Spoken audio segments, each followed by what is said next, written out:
May paano tayo mga buddy? Ay, forensic photography. Yan, crime scene photography na tayo, no? Usually, start tayo sa basic, mga basic. Pag sarabing etymology, origin lang yan, mali, origin. Saan ba nanggaling yung word ng photography? Ano etymology? The word derived from the Greek word, okay, yung photography pala yung nanggaling sa Greek word na phos. Kaya pala photo eh, phos. Ibig sabihin ng phos, light. And graph, right. Ibig sabihin, write with light, no? Or to draw with light. Yan ibig sabihin ng photography, right? Yan. Tama ba? Sana yan?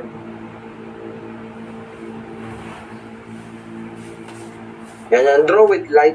Kasi pag walang light, walang photograph na mabubuo ng pag walang light. Kasi lahat ng object dito sa mundo, mga buddy, wala naman talagang kulay yan. Wala naman talagang kulay. Ang meron sa mga object dito sa mundo, substance. Pag nagre-reflect yung ilaw, doon nagkaroon na ng pula, blue, green dahil sa light. Pag walang light, walang photograph. Kaya dyan ang galing yung word of photography, to draw with light or to write with light. Yan. Meaning, yan. Definition ng photography. Photography sa science or art. Bakit siya tinawag na science, mga buddy? Kasi dumadaan siya sa developing process, no, yung analog photograph. Yung unang sausaw doon, di ba, is developing. Pangalawang sausaw is stop back. Pangatlong sausaw is fixation. Kaya nga science is dumadaan sa chemical process or developing process. Then bakit siya tinawag na art? Photography is an art kasi kailangan ng skill ng photographer. Yan, para mapag-produce ng photography. Photography is a science or art which deals with ano ang pinaka-purpose talaga ng photography? Reproduction of image. Okay, pag tinanong ko yun ang pinaka-purpose ng photography, reproduce the image. Kaya pati namin yung image mo yun, na-reproduce. Nagkakaroon ng duplicate. Yun yung pinaka-purpose ng photography. Reproduce the image sa pamamagitan ng ilaw. Saan papunta? Saan napiprint? Sensitized materials. Ano yung dalawang sensitized materials? Sige nga, sa mga nakatira ng set A, ano yung dalawang sensitized materials natin? Film, photographic paper. Very good. Film and photographic paper. Or photographic. Very good. Mga batak na yung iba dito, no, sana all masipag, no? Yan yung dalawa, di ba? Film, alam niyo yung film? Sa likod ng at saka photo paper, yan. Siyempre, kailangan ng tulong ng camera. No, walang photograph pag walang camera. Siyempre, kailangan minsan ng tulong ng accessories like lens and the chemical process. Yun na yung chemical or developing process. Developing, stop back, and fixation. Mamaya himayin natin. Definition pa ng body, dami na pwedeng itanong. Imagine nyo kung magaling kayo mag-review. Definition na lang, dami pwedeng itanong.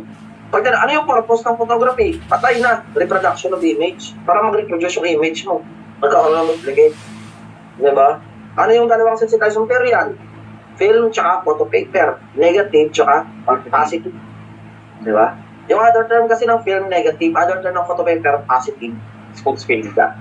Dito hindi mo kailangan maging matalino. Kailangan mo lang dito masipag makasagot ka ba din.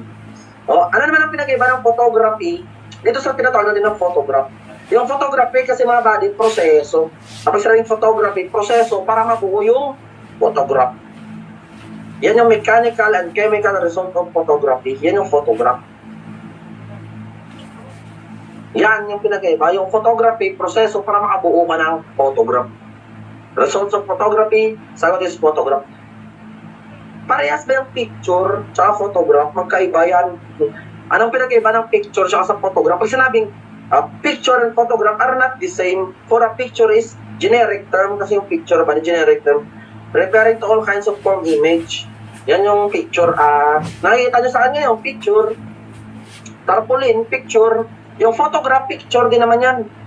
Ito, dito picture. Dito mga nakapura dito picture. Lahat ng form image, picture. Kasi pag sabi mong photograph is only a product of photography. Camera, ayun nga, mayroon siyang camera, and chemical process involved therein, yun yung photograph. Kailangan para masabi mo ng photograph, image siya na resulta ng photography. Kasi marami kasing way para makapag-produce ng image eh, hindi lang ng photography. X-ray. Di ba yung X-ray? May image din niya, yung ano mo, yung ano tawag dito. Yung ribs mo, di ba? Ribs, no? Image, picture. Hindi lahat ng image is product ng photography. Kasi para pag maging product siya ng photography, yun na yung photograph. Ang pinag-iba ng picture sa photograph. Nakuha niyo ba ang pinag-iba? Yes, mga bali. Okay, picture general term tama. Anak lang yan yun yung picture si photograph.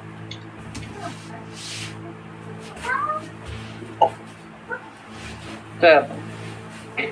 Sir, may tanong po. Tanong bali. Sir, pagdating po sa final coaching, paano po ba atake nyo sa limbawan sir? Kung dyan sa photograph, tanungan po sa final coaching compared to sir. Paano po atake sir? Kung hindi na lang yan. Sir, narinig nyo po? Wait lang, bali. May hindi kasi nakamit eh. Sige, ba? Tanong ulit, bali. Ano yan? Sir, pagdating po sa final coaching, paano po ba atake parada nyo po? Pagdating sa pagtanungan po sa... Halimbawa, sir, Okay, ganito yan. Foundation topic. Set B, yun yung mga advanced topic natin. Kailangan yung set A at set B. Anyway, set A at set B, kayang-kaya nyo nang pumasa dyan. Pag na-master nyo, yung final coaching, yung iba na mga supplement, kaya nga final coaching, mabilis, supplementary siya. Na mga galing sa ibang ang banat nyo sa final coaching, pero Q&A, medyo mabilis siya. Kasi alam nyo na yan sa set A at set B, mabilisan. Tsaka yung ibang style ng ibang lecture, gusto ko makuha nyo. Iba-iba kasing lecture, may kanya-kanyang style. Gusto ko makuha yung style nila sa pagre-review. Tsaka yung mga, baka may mga hindi, may totoo naman, may mga hindi sila alam na alam ko. May mga alam ako na hindi nila alam. Yung mga hindi ko alam na iba talaga, sila ang babanat naman nun. Kasi iba-ibang lecture, may kanya-kanyang forte. Ang mga supplementary, para alam nyo na lahat ng alam ko, may final coaching pa kayo, mas magaling pa kayo sa akin kasi may iba kayong lecturer mas pulido. Dapat mas maging magaling kayo sa akin. Yung naturo ko na lahat sa set B, may natutunan pa kayo sa iba. Yun yung purpose. Ano lang doon mabilis? Lang doon, balik Q&A lang, balat doon. Mag-refresh lang yung refresh. Parang ganun. Tsaka mura lang naman yun. 300. Okay, sir. Opo. Thank you, sir. Absorb, sir. Ito na, punta tayo sa mga tao na sikat sa photography. Sa mga tao, no? Una dyan, si F.W. Herschel, si Sir John Frederico. Saan siya kilala? The one who coined the word photography. Okay? Siya yung nagsabi na tawagin natin ng photography yung photography. Siya yung nag-coin ng word ng photography. Yan. Yan ang tandaan, no? Kala mo wala lang ligo, no? Talino pala to. O investigative photography has gone through 3 basic. Ito yung evolution ng investigative. Nung photography, ito yung evolution. Yung pinaka-nauna dyan, daguerreotype. Ito yung practical process of photography, daguerreotype. Ito. Yan yung una. Silver plate process. Parang siyempre dahil sa technology, nag-e-evolve. Meron tayong film photography, gumagamit na ng film. Dumadaan sa 3 process, development, stock matrix session. Ngayon, digital na tayo. Digital yun yung evolution ng photography. Okay, punta tayo sa mga tauhan, no? Yan, sila lang naman yung sikat eh.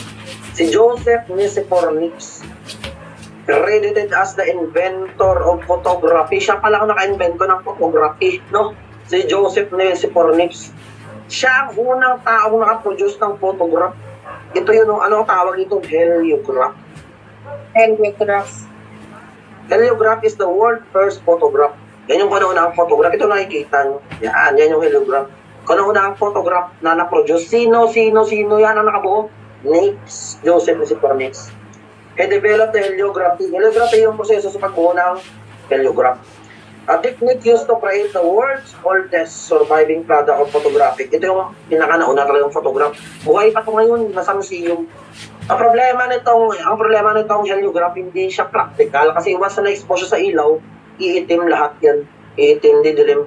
Kailangan hindi siya ma-expose sa araw. Hindi siya practical, hindi siya pwedeng gamitin ebidensya. Kasi ang credit niya lang, siya yung ng photograph. Ito naman, si Louis Jacques Mandy de Guerre, tinaguri ang father of photography. Bakit? He invented the first practical process of photography known as daguerreotype or silver plate process. Recorded image was clear and sharp. Mas malinaw mga buddy. Kaya yung silver plate, kaya tinawag na practical, mas malinaw. Tsaka kahit expose mo sa araw, hindi na siya ma-overexpose, hindi siya itim, hindi siya mag-dark. Kaya practical, pwede siyang dalhin. Kaya practical, kaya talaga ng father of photography. Ano ang process nila? Daguerreotype or silver plate. Silver plate kasi yan mga buddy. Mas malupit to. No? Si Talbot, William Henry Fox Talbot, father of modern, yan naman siya, modern photography. Ito father of photography, ito father of modern photography. Bakit? Dahil ito sa negative and positive process or calotype. Tandaan nyo lang, negative to positive process. Yung negative kasi ito yung negative. Yung negative could be used to make multiple prints. Kasi sabihin yung isang negative, pwede siya parang, siya yung naka-invento ng parang photocopy. Kasi yung negative, dikitan mo lang ng positive, then expose mo sa araw, makakuha ka na ng multiple copy ng iba't ibang kopya. Kaya ganyan kalapit si Talbot, parang siya naka-invento ng photocopy. Sa isang negative, pwede makabuo ng maraming positive, maraming duplicate. Tanda lang sa isang negative to positive process of calotype. Kaya talaga ng father of modern photography. Lang tandaan yung mga bahadi, no? Yung mga contribution nila, mga contribution.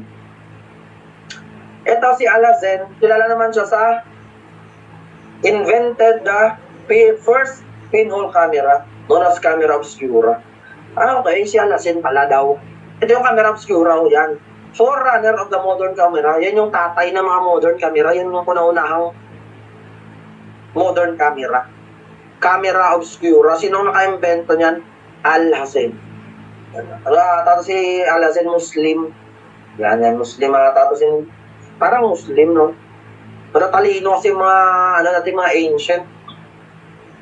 Kaya ito sila yung mga nagpakahirap, no? Dahil sa kanila, nahirapan tayo sa photography. yan. Tandaan nyo lang yung mga body. Kunting tao lang, wala namang sagot. Sa mga repeater, baywan ko ba sa mga repeater, mga body, may mga tao ba na lumabas nakaraan? Madami ba? O iilan? Hindi ko lang sure. Wala sir, wala.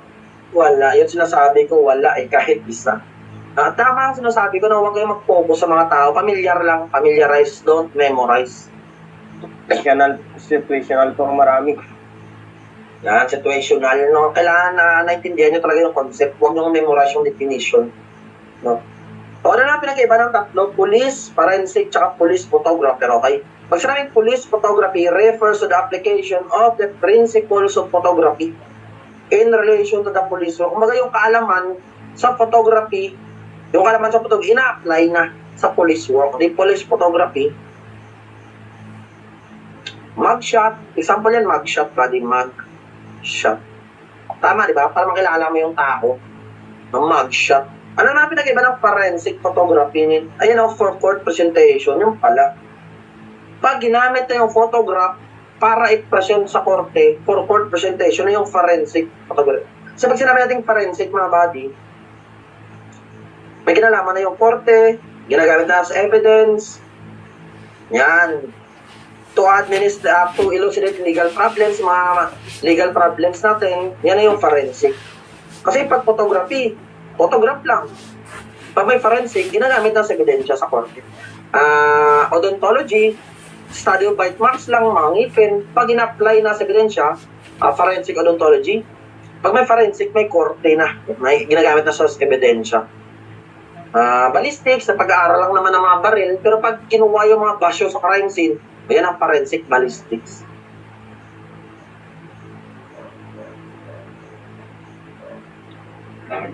O, police photographer, di tao, no, tao na nagsasagawa ng police photography. Yan lang naman. Nagsagawa ng crime scene photography, yan yung police photographer. At least alam nyo yung pinagkaiba ng police photography sa forensic photography.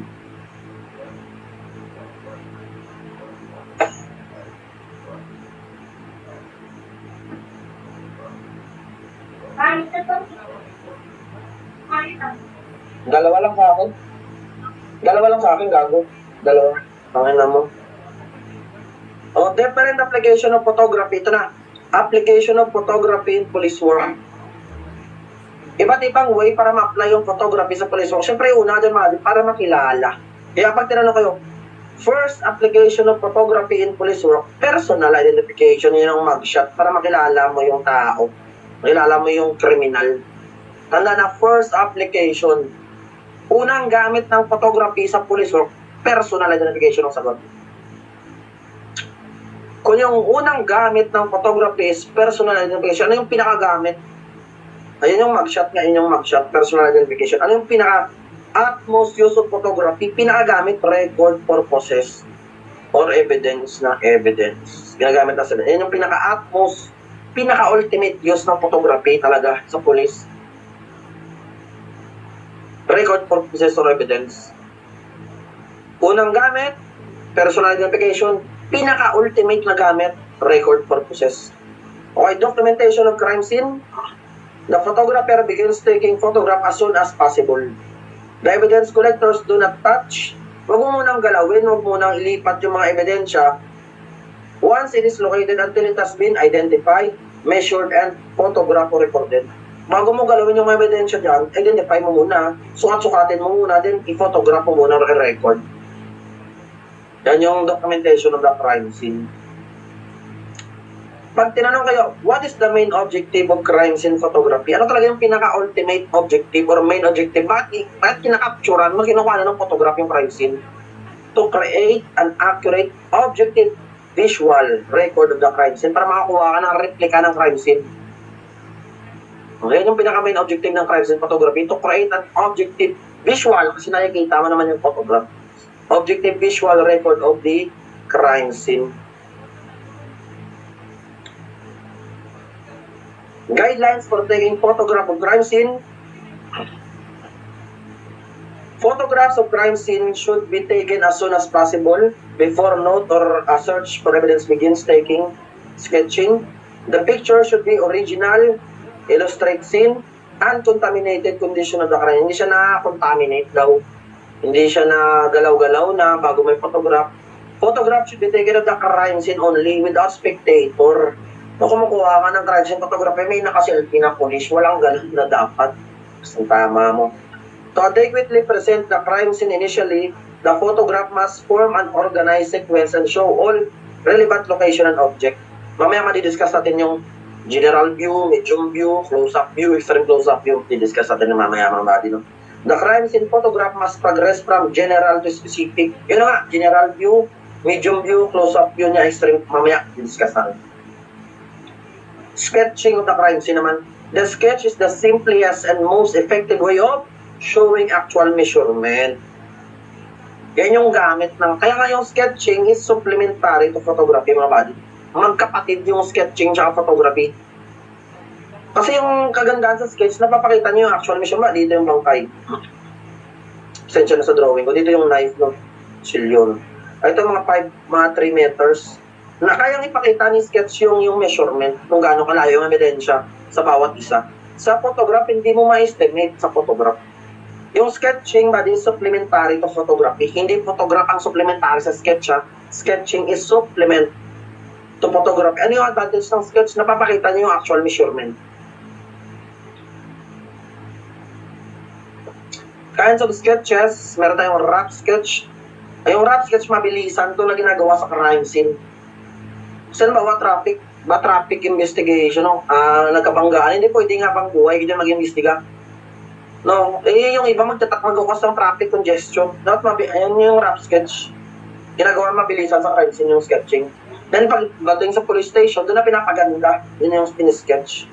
Based din yan sa rough sketch. Made primarily for presentation, scale and proportion is observed. Yung rough sketch at finished sketch, pares lang naman yun na pinipresent sa korte as evidence. Pares lang yung pinapakita. Basta pag ginawa sa crime scene mabilisan, rough sketch. Pag pinapaganda na siya, finished sketch. Note-taking na tayo, no? Dito pa rin tayo sa mga madya sa application ng photography.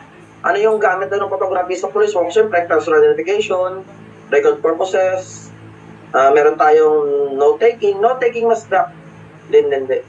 Okay, note-taking muna tayo. Note-taking must be a constant activity throughout the processing of the crime. Habang nag-observe ka ng crime, dapat nag-take note ka ng mahalagang factors. Yan sila. Ano yung note take mo? Purpose of crime scene photography to record the original scene and related areas. Tama naman, yun yung purpose ng crime scene photography. To record the initial appearance of physical evidence, it will provide the investigator and others with this permanent visual record of the scene. Tama, makapag-provide siya ng visual record. Photographs are also used in court trials and hearing. Yan yung purpose ng crime scene photography. Ang nag-propose pala na ito, ang nag-advocate na si Odalbert. Si Odalbert, no? Yan. Siya ang nagsabi na, sige, photograph natin yung crime scene, pwedeng magamit yun as ebidensya. Siya nag-uso yun si Odalbert.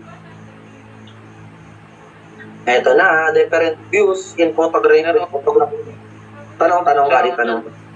Odalbert lang po yung mismo name ng nag-create po. Odalbert lang ang nakalagay. Yes. Walang, di ko alam kung apelido ba yun ng pangalan, basta Odalbert. Yan lang kasi ang nakalagay sa notes. Pwede nyo i-research sa Kung ang apelido kung ano pa man. yan, basta ang nakalagay Odalbert. Hindi ko alam yung basta yan. Basta pag tinanong sino ang nag-advocate, Odalbert, no? Pag pangalan ng apelido, basta may nakita kayong Odalbert sa choices, yun na yun. No? Eh, yun nga, wala kang tao daw, sabi ni Buddy, no? Pero malay natin may isa, no? Sir, ba't po nag-out lang bigla? Saling every 10 minutes? Sir, ba't po nag-out lang bigla? Ano, hindi ko mag-gets, James. Hindi kita mag-gets, Buddy.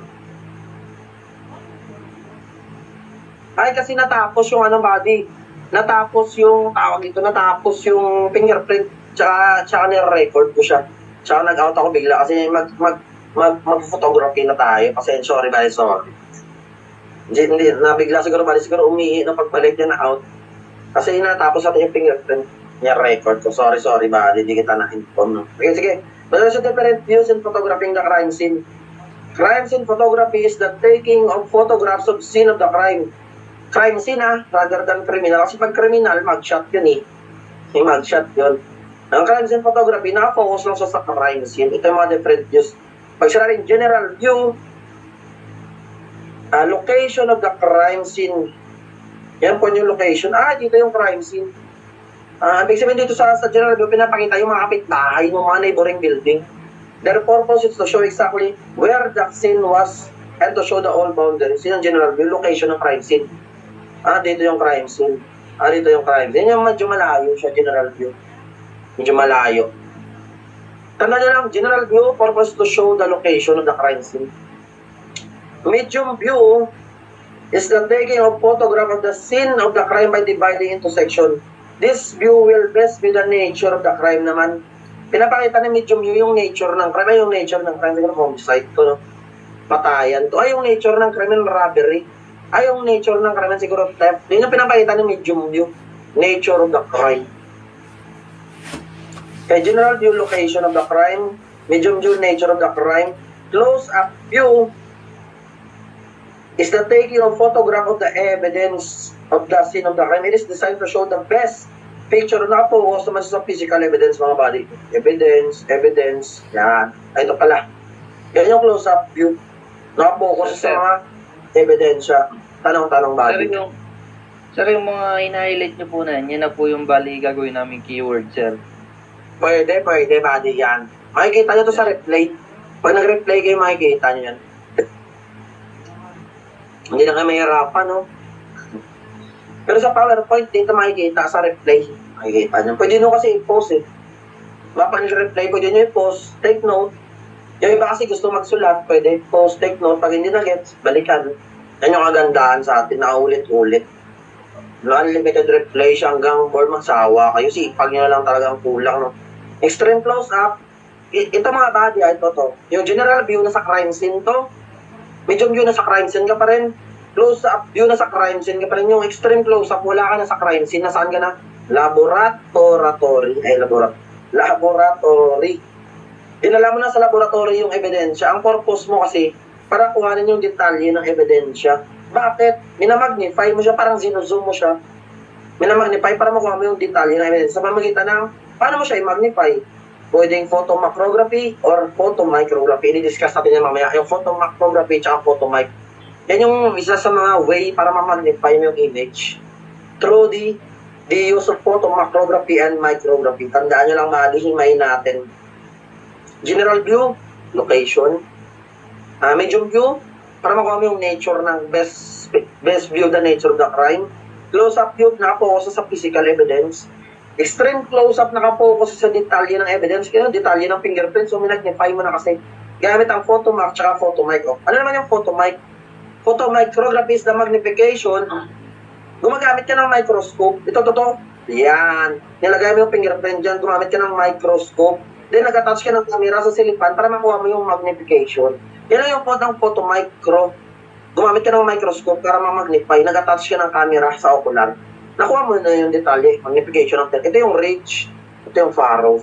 Yan yung photomicrography. Magnification gamit ang microscope. Ang photomacrography, magnification gamit ang macro lens or extended tube.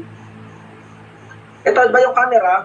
Nag-attach ka ng isang tube para makuha mo yung magnification. Yan, macro photography, parehas lang yan. Nagbaliktad, pero parehas lang yan. Nag-magnify ka gamit ang macro lens or extended tube, another tube. Photomicrography, magnification gamit ang microscope. Ano naman itong micro photography? Itong nauna, micro. Pinaliit mo yung photograph. Reduction into small strips of film as scenario. Ito. Ginagamit ito sa filmmaking, mga buddy. Sa filmmaking ito ginagamit yung micro photography. Kasi pag ginatak mo yan, pag ginatak mo to, gagalaw yung image, gagalaw. Ginagamit sa filmmaking. Ayan yung micro photography. Pinapaliit mo yung scenario. So, yan. Reduction and small strips of film yung scenario. Para siyang panorama. 360, sir, 360. 360 panorama. Basta tandaan nyo lang sa microphotography, filmmaking, reduction to small strips of film.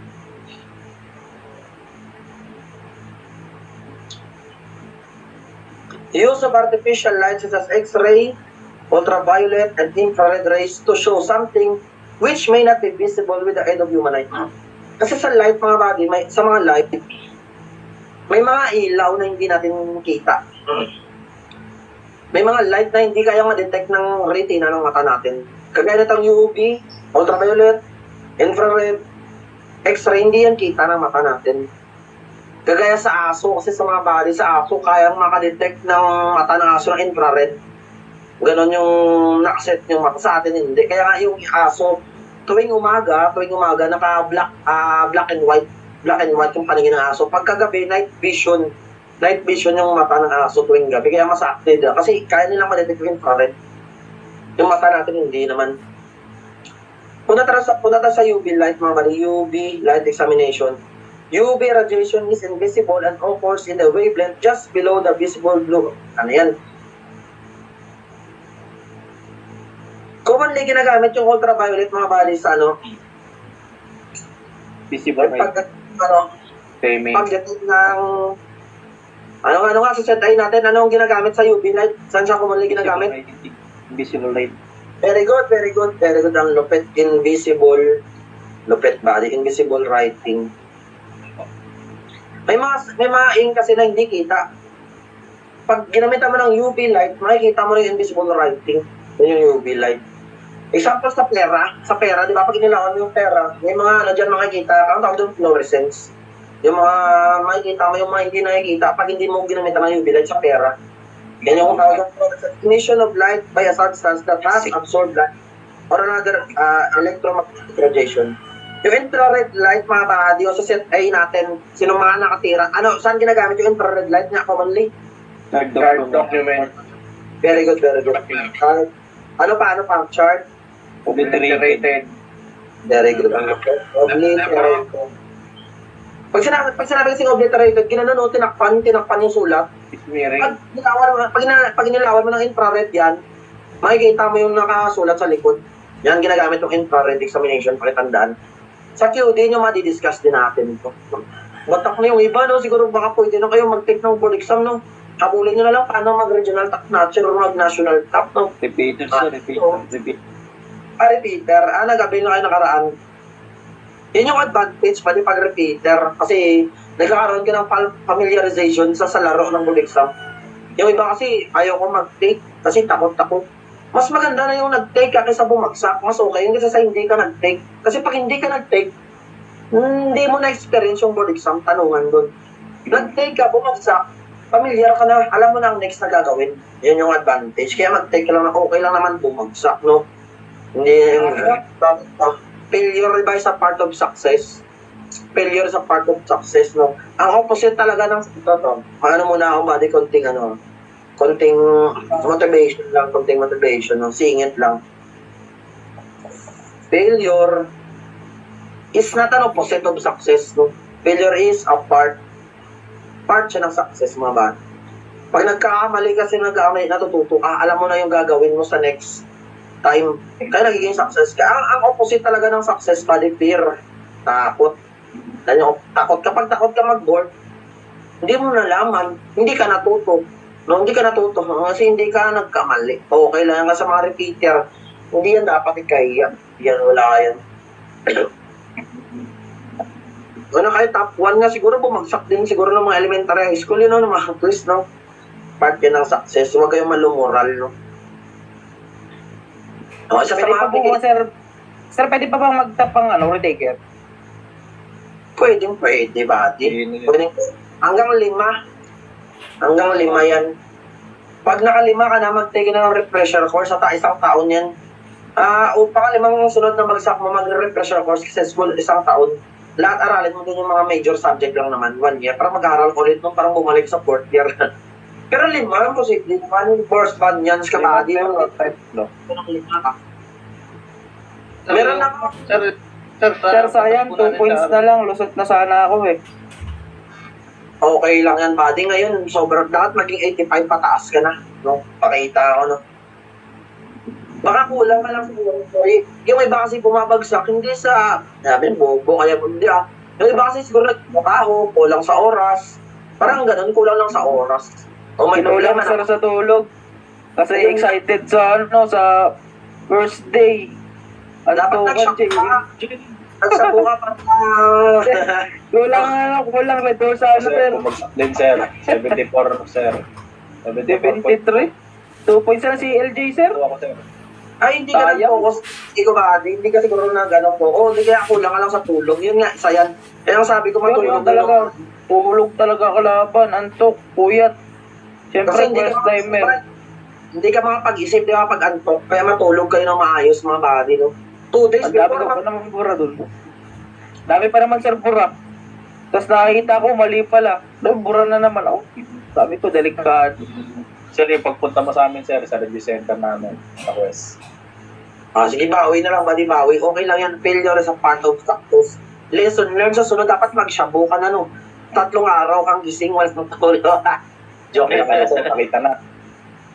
Grabe na May yun. mga police. Pero May mga matak na. police dito, mamaya ulihin kayo, inuwag kayo mag-shabu. Joke lang yun. Okay, for preservation, isa sa mga purpose ng photography is to preserve. No? Crime scene and other physical evidence requires photograph for preservation.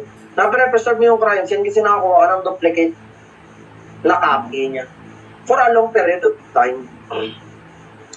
For communication, ginagamit din naman yung photography, di ba? For communication.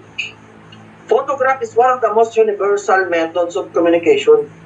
Tama na, universal language, no? Universal methods of communication kasi kahit hindi na magsalita yung photograph, naiintindihan mo. Pwede siyang magamit sa communication. For court exhibit, yan, ginagamit rin siya sa korte para maging ebidensya. Ayan yung photograph gamit. Siyempre, ginagamit rin siya sa crime prevention. Example yan is yung mga dashcam, mga hidden camera. Yan, ginagamit rin pala sa crime prevention. CCTV, very good. Pwede rin. Police training. Modern facilities are now being used as instructional materials. Mga photograph, pwede rin siya magamit sa police training. Ang ganito yung ginawa namin dati. Ito, tingnan mo sa picture. Yung ginawa namin dati. Yan. Pwede rin. Dahil sa photograph, na-reproduce mo yung image. Then, nakakuha ka ng copy. Yan. Yung mga gamit ng photography. Sagot. Sagot, mga body nun. Photography. Photography. Bravo, sir. Copy, sir, photography. Sabi ni Bali, baka, ito pinakamababa ko, FS kasi di ko naaral lang mabuti. Okay, ngayon, ano, nagigets mo naman ang body, no? Nagigets mo naman yun, no? Kaya ngayon, Gets di na, ka na. Sir, gets Okay. na. Kasi, ano ko nun, sir? Bukan mag-vlog, sir, nun eh. Late na ako, nakapag-decide Wala, na. kaya pala late na, no? Okay, okay. Pero nakakuha ko na, sir, 74.2, sir. Ayun, unti na lang, body, kunting hilot na lang ako ngayon, wala ka na. Dapat naka-90 ka na ngayon. Mga po, sir, eh. Banat lang, banat mga body, banat lang, no? Ganun talaga ang buhay, no? Weather lang, no? Hindi pa para sa'yo, baka susunod, para na sa'yo, no? Sir, O sige, sige, ano? Sa TikTok, sir, nakita kita, kaya dito na ako. Turbo. Sa TikTok, malaki tulong talaga ng TikTok. Nung at least sa TikTok, hindi lang nagtitwerk-twerk, nakikita nyo dyan si Boris ba? Ang sagot ng mga body, ano yung definition to? Reproduction of image. Method ang tinatanong method sa pagbuo ng photograph. Sagot is? Very good. Photography, sir. The word photography, sino yung nag-coin ng word na photography? Joseph Alpha, sir. Nicholas B. Ako, Boris ba? Hindi ako, ha? Hindi ako. The word photography was coined by, sino nagsabi na tawagan din photography yung photography? Ito Alpha.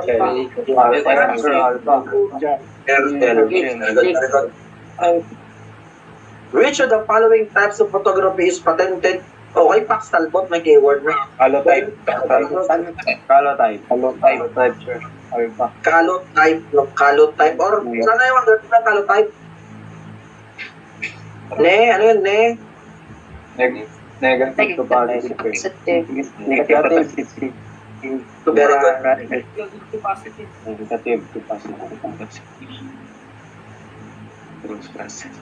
Parang zero, sir. Huwag kayong magbanggit na yung mga review center dito kasi sara ulo kayo. Mamaya ma-replay ito. Mamaya si Boris ba sabihin na ninira ng ibang review center. No, hindi naman tayo ganun. Nang bahala kayo dyan. O sige, sige, sana. Natatawa ako sa inyo. Ito to. Sino ang makinig? Ano ang tawag doon sa, pag tinanong mo, who is the inventor of photography? Siya ang una nakaproduce ng world oldest photograph.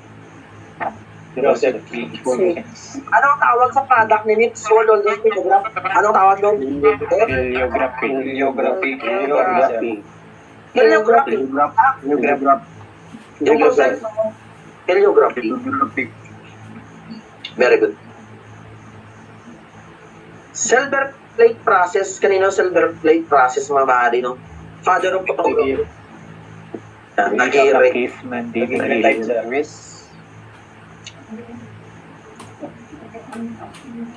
Sagot. For anong modern camera? Camera obscura. Camera obscura. Pura, sir. Basic, no? Basic. Kala ko yung photography mahirap. Basic lang pala sa inyo, eh. Sino ang inventor ng camera obscura? Sino ang inventor niyan? Alhazen. Nakuha niyo na yung magic.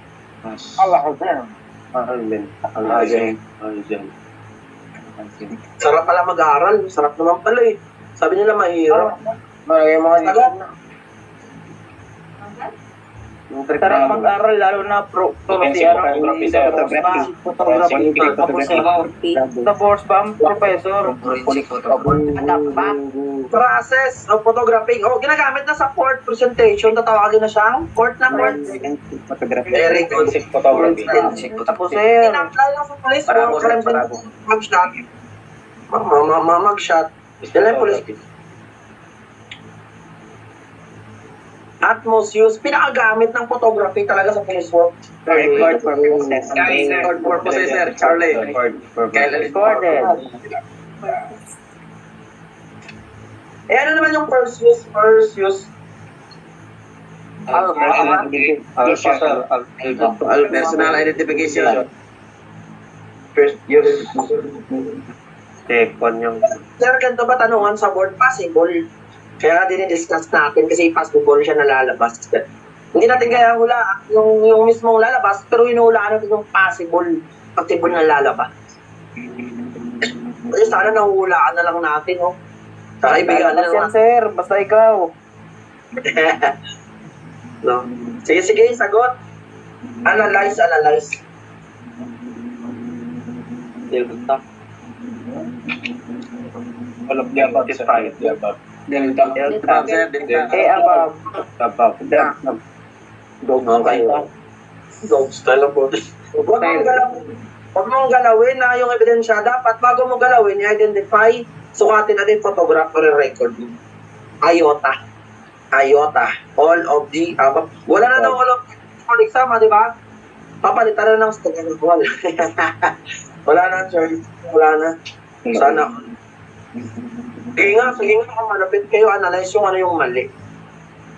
Ika. Visual. Visual record. Third.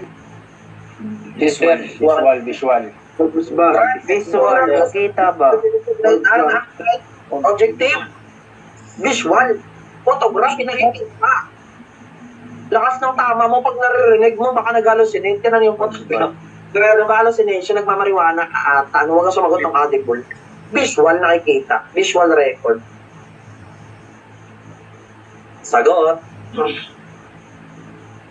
Sketch. Alpha, sir. Sketch. Sketch. Simple and most effective way of showing actual measurement. Alpha, sir. Alpha. Sketch or photography. Ito yung bangkay. Ito yung kutsilyo ng 2 meters. Anong makapagsabi niyan? Measurement. Very good. Sketch. Okay lang yan magkamali. Kasi yung anthropometry is, ano yung anthropometry? Ano to ang ginagawa sa Measurement. Hindi Bertel yun. Yan. Okay lang. Magkamali sa review. Okay lang yan. Huwag lang sa board. Examine yung motto natin sa review, ha. Ayun yung motto natin sa review. Magkamali sa review. Huwag lang sa board. Sagot. Hoy, saan ginagawa? Sketch. Tapos kay proportion. Alpha.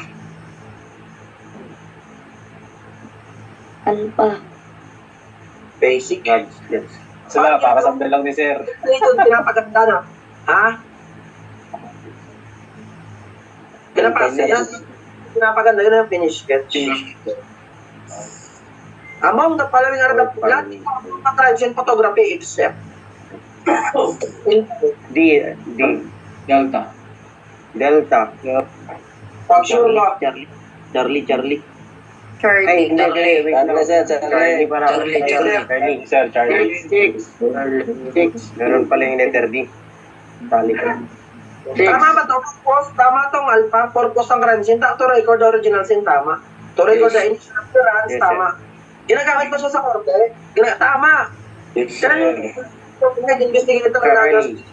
permanent auditor. Hindi dapat visual. Hindi yan naririnig. Yan yung mali. Balat ng balat. Bida-bida. Bida-bida. Yan sila yung nagkakamali.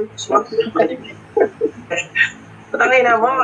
Kung palawing pa lang yung nabasa mo, sagot ka na. Kung sino yung bulong. Porkit maraming chicks lang dito nakikinig, no? Bida-bida ka na, no? Alibi. Sige, sagot mga buddy. Joke lang yun, pero totoo. Bravo, sir. Medyo photograph of the evidence. Close up view. Physical evidence. Close up view. Anong keyword sa general view? Anong keyword sa general view? Location of the crime. Nature of the crime. Sa extreme close-up, D of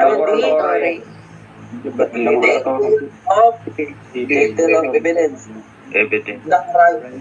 Details of the evidence, pala mali. Details of the evidence, mali. Then saan ginagawa yung extreme close-up? Saan ginagawa sa crime scene, ha? Laboratory.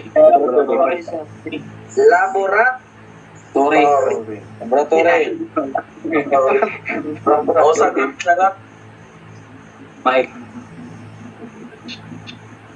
Photo macro.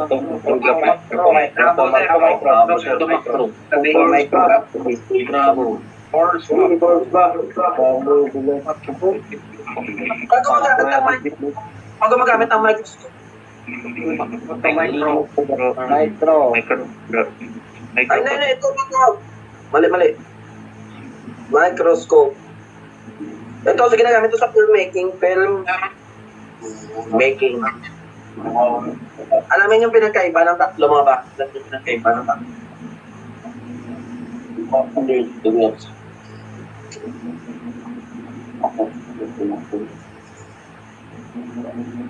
Basic. Sige nga. Is the emission of light via substance that has absorbed light. Kagaya sa pera, pag nilawan yung pera, inabsorb yung light, tapos binuga niya ibang light, kaya pinakita lang.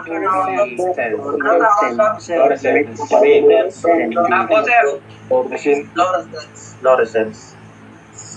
Lupit nyo naman, no? O sige nga, ang tawag nito is complex multiple choice question. Which among the following are different application of photography? Alpha. Delta, sir. Delta. Amin. Delta, sir. Bravo. Delta. Delta, sir. Delta. Delta. Lahat, yan. Dyan, sir. Sir, mag-board bukas. Pwede na naman mag-board bukas, no? Sana lang sa photography, no? Pwede na mag-exam, lakas ang tama, no? Lupit. Parang na nagugutom ako saglit. Snack muna ako saglit, mga kamali, 15 minutes. Hindi mo naman. 15 minutes lang, kamali. Sorry. Okay lang, kami lang.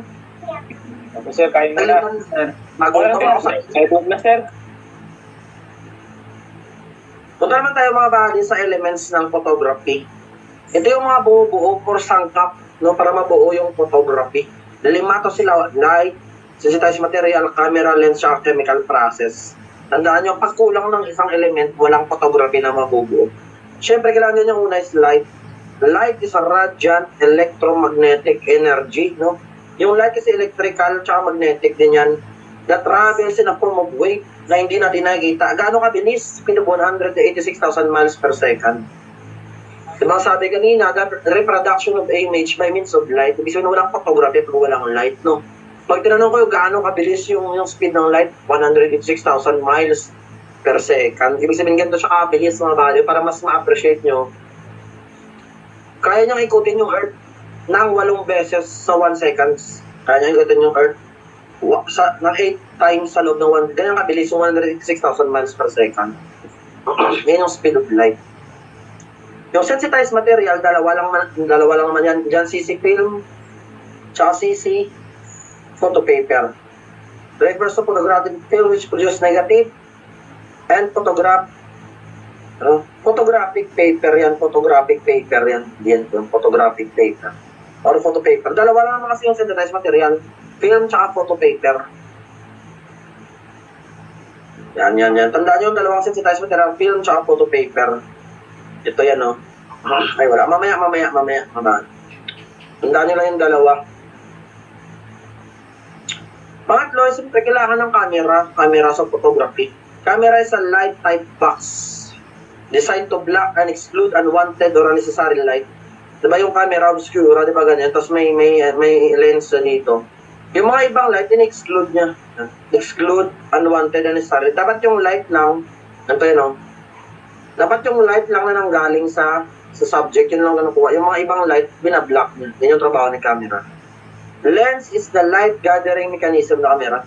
Pag tinanong kayo, what part of the camera gathers light, nakukolekta ng light? Si lens. Kasi light gathering mechanism. Lens, the image forming device of the camera. Kasi nga, di ba yung light galing sa subject, kinukuha niya, dito yung camera. Yung light galing sa subject, kinukuha niya, kaya nakuform yung image. Yan yung trabaho ni lens. Image forming device of the camera. Chemical process or development, tatlo yan. The process necessary for reducing silver halides into a form so as to yung latent image and a positive image be made resulting to what we call photograph. also known as development, yung chemical process. Yung latent image, kino-convert niya doon sa visible image. Yun na yung ano natin, sa chemical process, yun na yung developing, stop back, tsaka fixation. Mamaya madadaanan natin yan. Tandaan yung elements of photography: light, sensitized material, camera, lens, and chemical process or development. Methods of forming image by means of light. May ibang way pa naman para mag-develop ng image. No? Gamit ang light, hindi lang naman through photography. Meron tayong pinhole method. Yan yung ginagamit sa X-ray, mga buddy, no? Ay, ginagamit sa X-ray tuloy. Ito yung ginagamit sa X-ray o shadow method used for X-ray.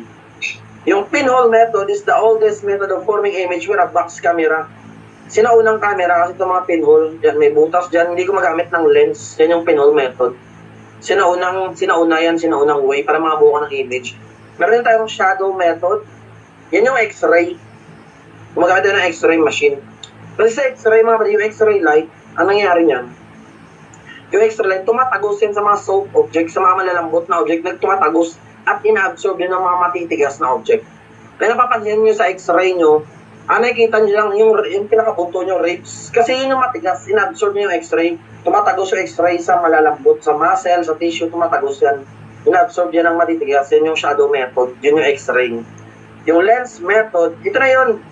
Ito na yung modern method of forming image by passing through lens. Yun yung sa camera, single lens reflex, twin lens reflex, camera. Yan yung gumagamit ng lens. Yan yung methods of forming image by means of light. Light, yun nga kanina, is defined as electrical and magnetic energy with a speed of 186,000 miles per second.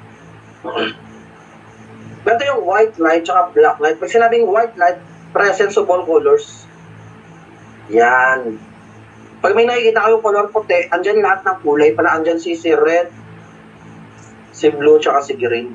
Ibig sabihin, kaya kayo nakakita ng white na object, tumatama dyan si red, blue, green. Pag sumama, pag nag-combine kasi si red, blue, green, white ang resulta, mga bali. Pag sumama si red, yung red, blue, green, yung primary colors of light. Red, green, and blue, green, and red. Red, RBG. Pag nagsama yung tatlo, kaya kayo nakakita ng color white. Absence ng light, yun na yung dark. Kaya yung gabi, di ba walang ilaw, ba walang light, kaya nakakita kayo ng darkness, dilim, kasi absence of light. Presence of light, white, ang nakikita nyo.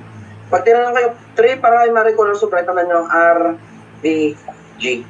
Yung primary colors of light, kasi may secondary tayo, mamaya mani-discuss yan. Ito na. Ano ba yung pagkasunod-sunod? Oo ba, dito, makinig. RBG. Ito yung sa gitna, primary colors of light, RBG. Pag pinagsama mo yung red, blue, green, puti, white. Yan. Pag tinanong ko yung secondary, ano yung primary? RBG. Primary colors of light, RBG. Secondary, ito na yung MCY. Kasi pag pinagsama mo yung red tsaka blue, magenta, yan yung secondary, magenta yung anak. Pag pinagsama mo si blue tsaka si green, cyan. Pag pinagsama mo si red and green, yellow. Pag pinagsama mo lahat, white. Pag wala yung lahat, dark or black. No, ito lang gawin ng mga body para bigyan ko yung formula. Para pag tinanong sa inyo yung combination ng red tsaka blue, ito lang. Drawing kayo ng tatlong bilog. Kung halimbawa lang na lumabas ito way back 2018. Ito. Lumabas ulit, no? Drawing nyo ng tatlong bilog. Lagay nyo sa pinaka-outside, R, B, G. Sa pinakagitna, M, C, Y. Lahat, white. Pag ginasama yung red, blue, magenta, blue, green, cyan, red, green, yellow. Okay, yan ang formula. RBGMCY. O RBGMCY. Yung mga body, no? Tandaan nyo lang yan, ha? Sarap yan, sir. Sarap, ha? Pero sa primary colors, off na yung red. Red, blue, green. MCY.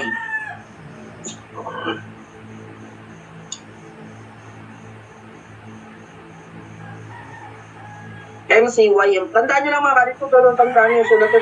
Sulat nyo. RBG MCY. Presence of all colors, white. Absence of all color, black.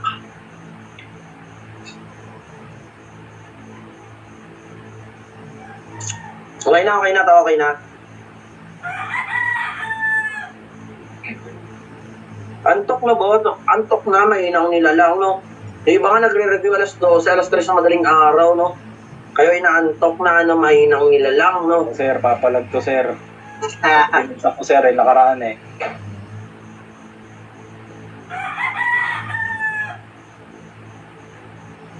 Okay. When light strikes a medium or object or a material, its action can be characterized as either, pag tumamado yung light sa object, tatlo lang ang nangyayari. Pwedeng reflection, pwedeng absorption, pwedeng transmission. Yun yung ratlo. Parang sa ano yun, parang sa secondary division, may small letter rap. So may rap din pala sa photography.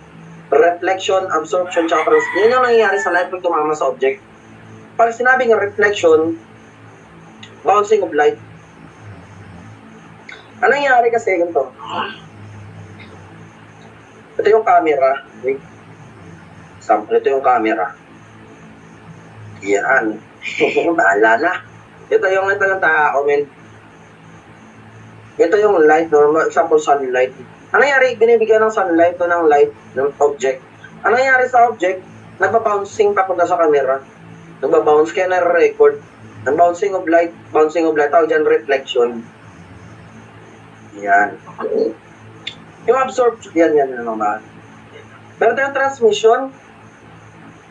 Pag sinabing reflection, ang nangyari sa light, nagpa-bouncing back mga body, bouncing back.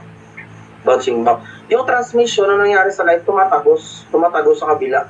Meron tayong dalawang transmission, transparent tsaka translucent. Pag sinabing transparent material, example ng transparent material mga body,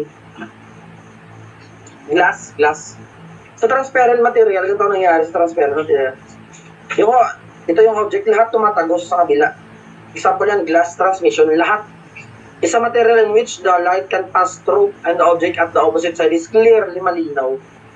Example yan is transparent. Yan yung mga transparent material, tumatagos. Yung translucent, light can pass through but the object at the opposite is not clearly. Example ng may tumatagos, pero hindi lahat.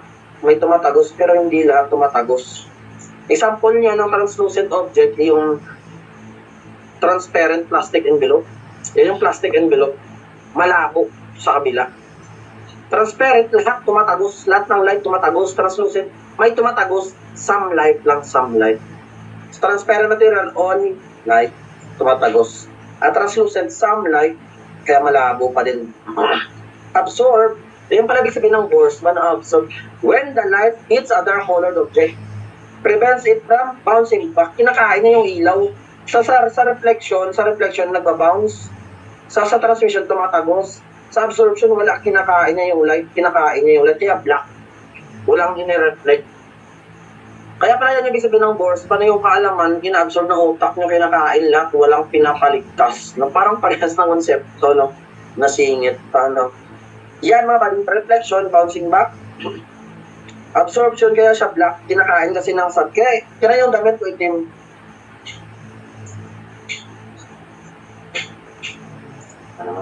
Kaya nakikita niyo yung damit ko may itim kasi may tumatama dito na light, may red, blue, tsaka green, kaso kinakain niya yung lahat.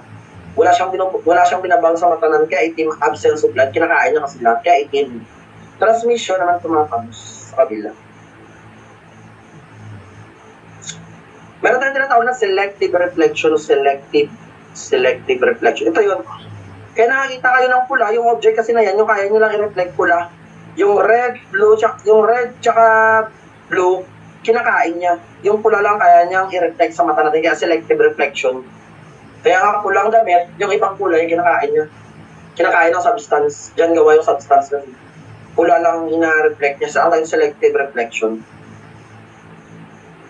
Ito na, object. Pag sinabing transparent object, lahat tumatagos. Yan, lahat tumatagos. No glass. Translucent, may tumatagos, ilan lang. Example is plastic envelope. Opaque object, walang tumatagos. Example yan, paderno, walang tumatagos. Yan, yung mga opaque. May nagkaroon, ano ba yung sabi niya, sir? Opake, no? Sabi niya, ano ba yung opake, sir? Pag inupakan kita na opake, na opaque yan. Walang tumatagos. Yan, tandaan nyo lang. Transparent, lahat tagos. Translucent, ilan lang tatagos. Opaque, walang tumatagos. bending of light, kung meron tatawag na bending of light, kasi sinabing reflection, yun nga, bouncing back of light, meron tayong regular reflection pag tumama sa flat surface, you know. Gaya ng, basta smooth surface, regular reflection. Pag mga hard surface, sa irregular reflection, yung mga bahay na hindi pa na finishing, yan, mga irregular reflection yan. Rough object, pag flat, regular reflection. The refraction, mga buddy, is the bending of light when it strikes a transparent medium that suddenly changes speed. Kasi sabihin yung speed of light nag-iba. Yan yung refraction. Kasi tumama siya sa medium. Ano yung example ng refraction? Ito, nag-iba. Nag-iba yung speed ng light. Ang tawag dyan refraction. Nag-bend yung light. Ang isa naman ang tawag dito is diffraction. Bending of light when it hits the sharp edge. Bending of light strikes the sharp edge of an opaque material. Yung sa mga likod ng kotse, yan ang tawag dyan diffraction. Ganito yung kamay nyo, ganito yung silipin yung ilaw, makikita nyo sa gilid, may diffraction yan. Pag silip yung ilaw, tingnan yung ilaw, nung may mamari, yung light nyo yung tingnan nyo, tapos ganito silipin nyo, tapos makikita kayo ng diffraction, yung parang gumagano'n sa paligid. Yan, tingnan nyo. Yan, auto-auto. Yan, opaque. Isa lang yung opaque material, which are impenetrable, yun ang walang tumatagos. Light cannot pass through.